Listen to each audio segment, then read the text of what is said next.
Welcome to Outback Outdoors. Make sure you like, subscribe, and click the alert to stay up to date on all our new videos. Going back to the origins of the property, we didn't even buy it for the deer hunting. We actually bought it for the waterfowl and upland bird hunting. We have an incredible waterfowl resource. I mean, literally, we are holding tens of thousands of ducks and geese through the fall and winter migrations. And then the deer is something that we're like, oh yeah, there's deer. Way Nebraska structures their seasons with the rifle season right in the heart of the rut. The 2-buck state. We're like, Nebraska's got deer. We'll hunt some deer, but let's really focus on developing the bird hunting. Mm-hmm. And then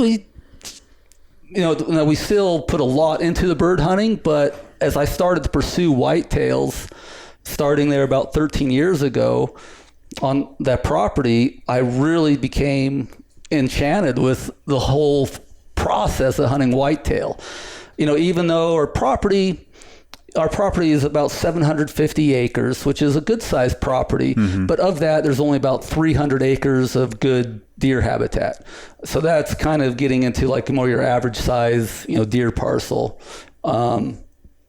But it's all, great habitat, it's like prime habitat, that 300 or so acres. Is your quote unquote traditional river bottom habitat. That's kind of the country that you're out here in the, in the West and the plains, you get those riparian corridors where you leave the rivers in the main river valley, even all the side channels, maybe have just one or two little cottonwoods.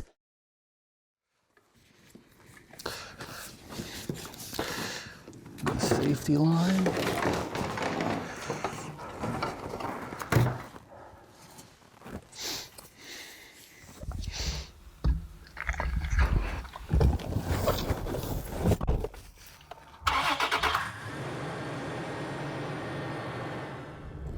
We'll probably sit till 10 or 11, depending on what we're seeing.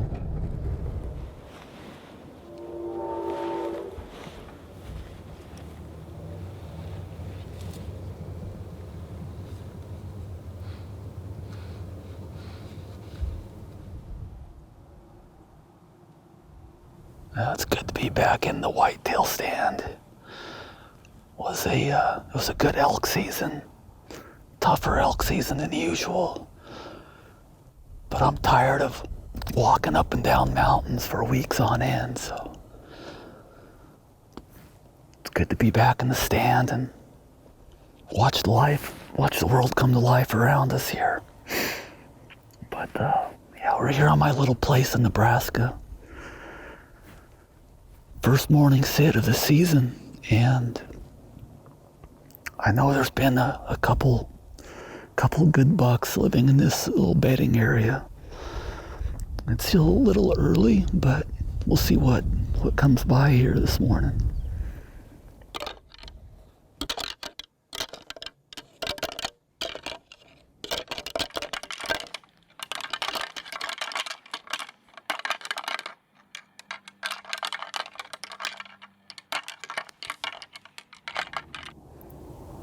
Taking this picture.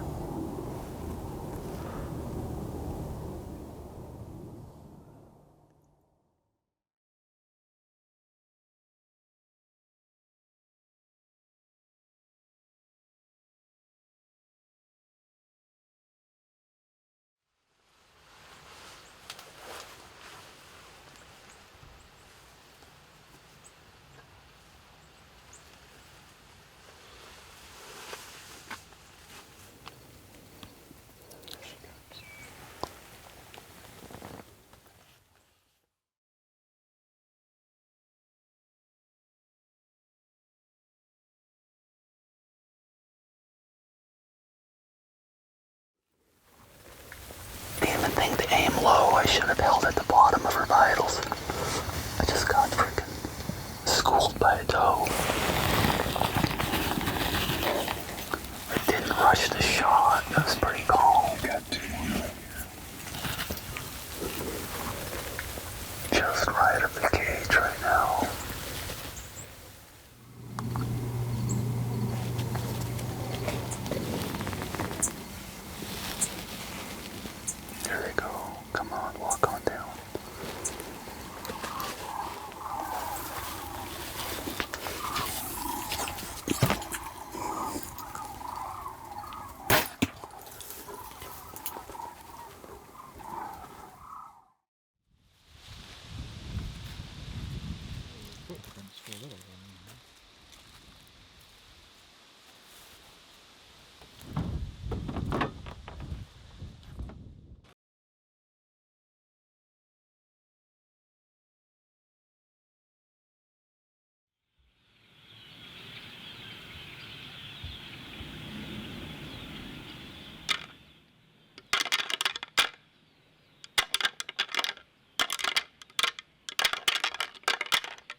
in the early days, we tried to target 3-year-olds and older bucks, because that's kind of what we had.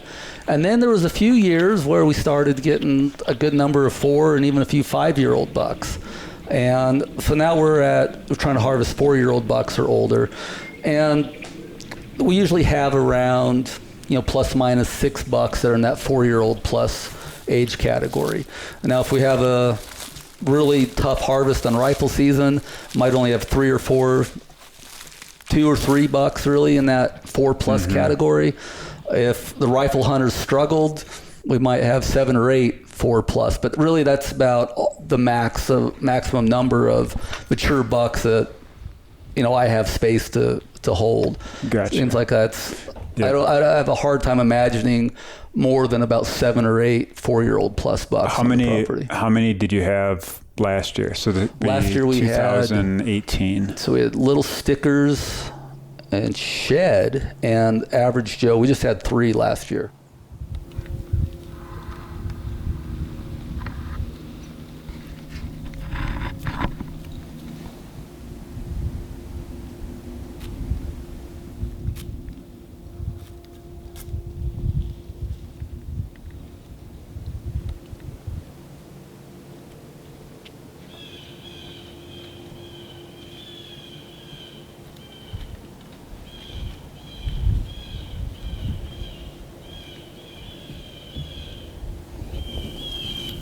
That's a nice start. He put his ears back right at the end. There's another buck in there, isn't there? Oh, he's scraping on that tree.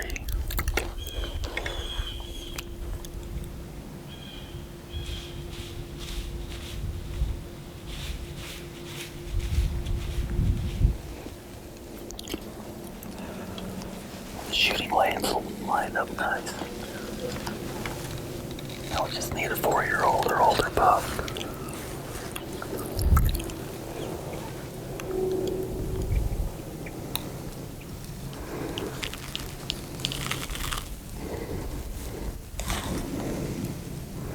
It's a doe way out there.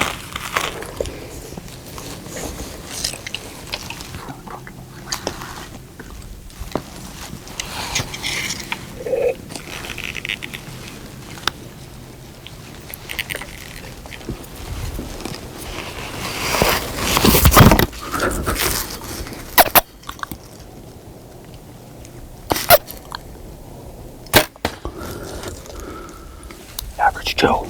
Are you serious? Yeah.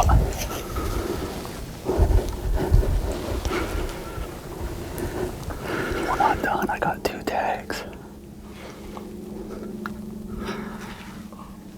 Well, that's Average Joe. I mean, he's nothing huge. He's just a good 4-year-old buck. He's the buck I was expecting to see in here tonight. A nice 3-year-old came by. He's a buck I've been watching for a couple of years. Next year he'll be on the hit list. But hey, it all came together on Joe. He, it looked like a good hit. I thought I heard him pile up, actually. But, we're gonna sit out the rest of the night. I got a bunch of doe tags to fill, and I got another buck tag too, so being we got it come in here already, I might shoot a doe if the doe gives me a chance, and if one of my target bucks, one of my 2 big bucks comes by, I'll give him a go too.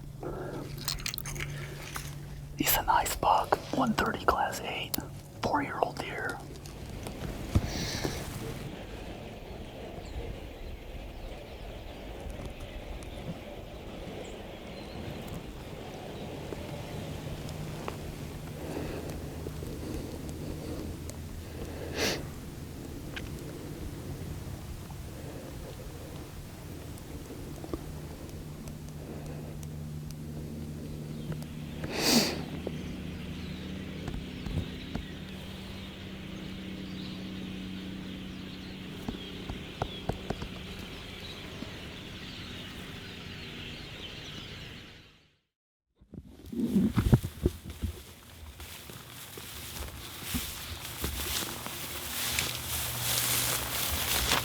Dead about 50 yards over there. Watch your eyes. Watch your eyes.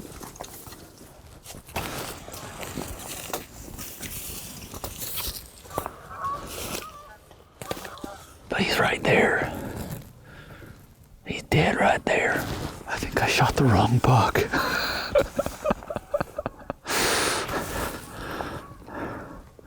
Oh well, I shot him. No, that's him.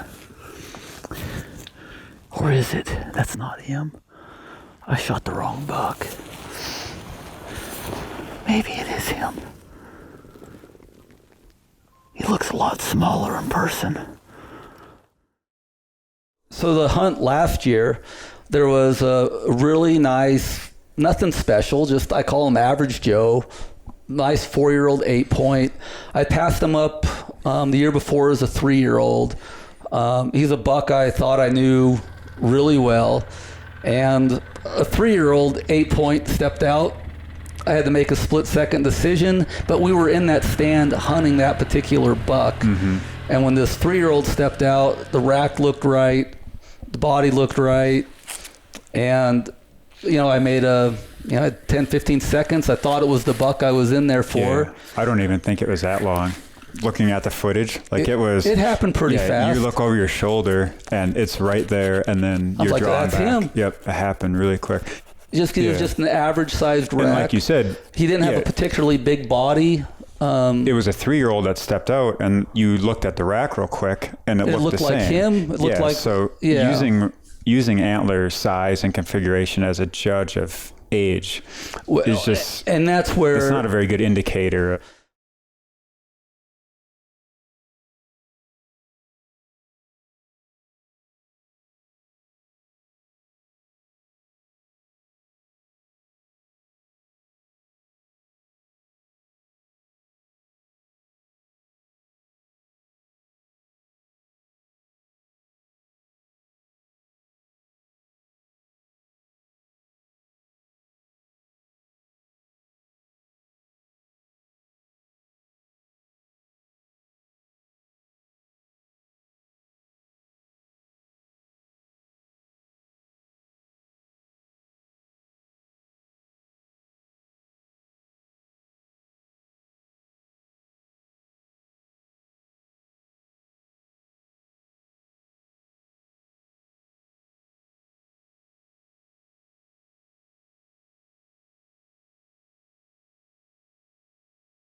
Thanks for watching Outback Outdoors. We encourage you to comment below, and as always, like, subscribe, and click the alert to stay up to date on all our new videos.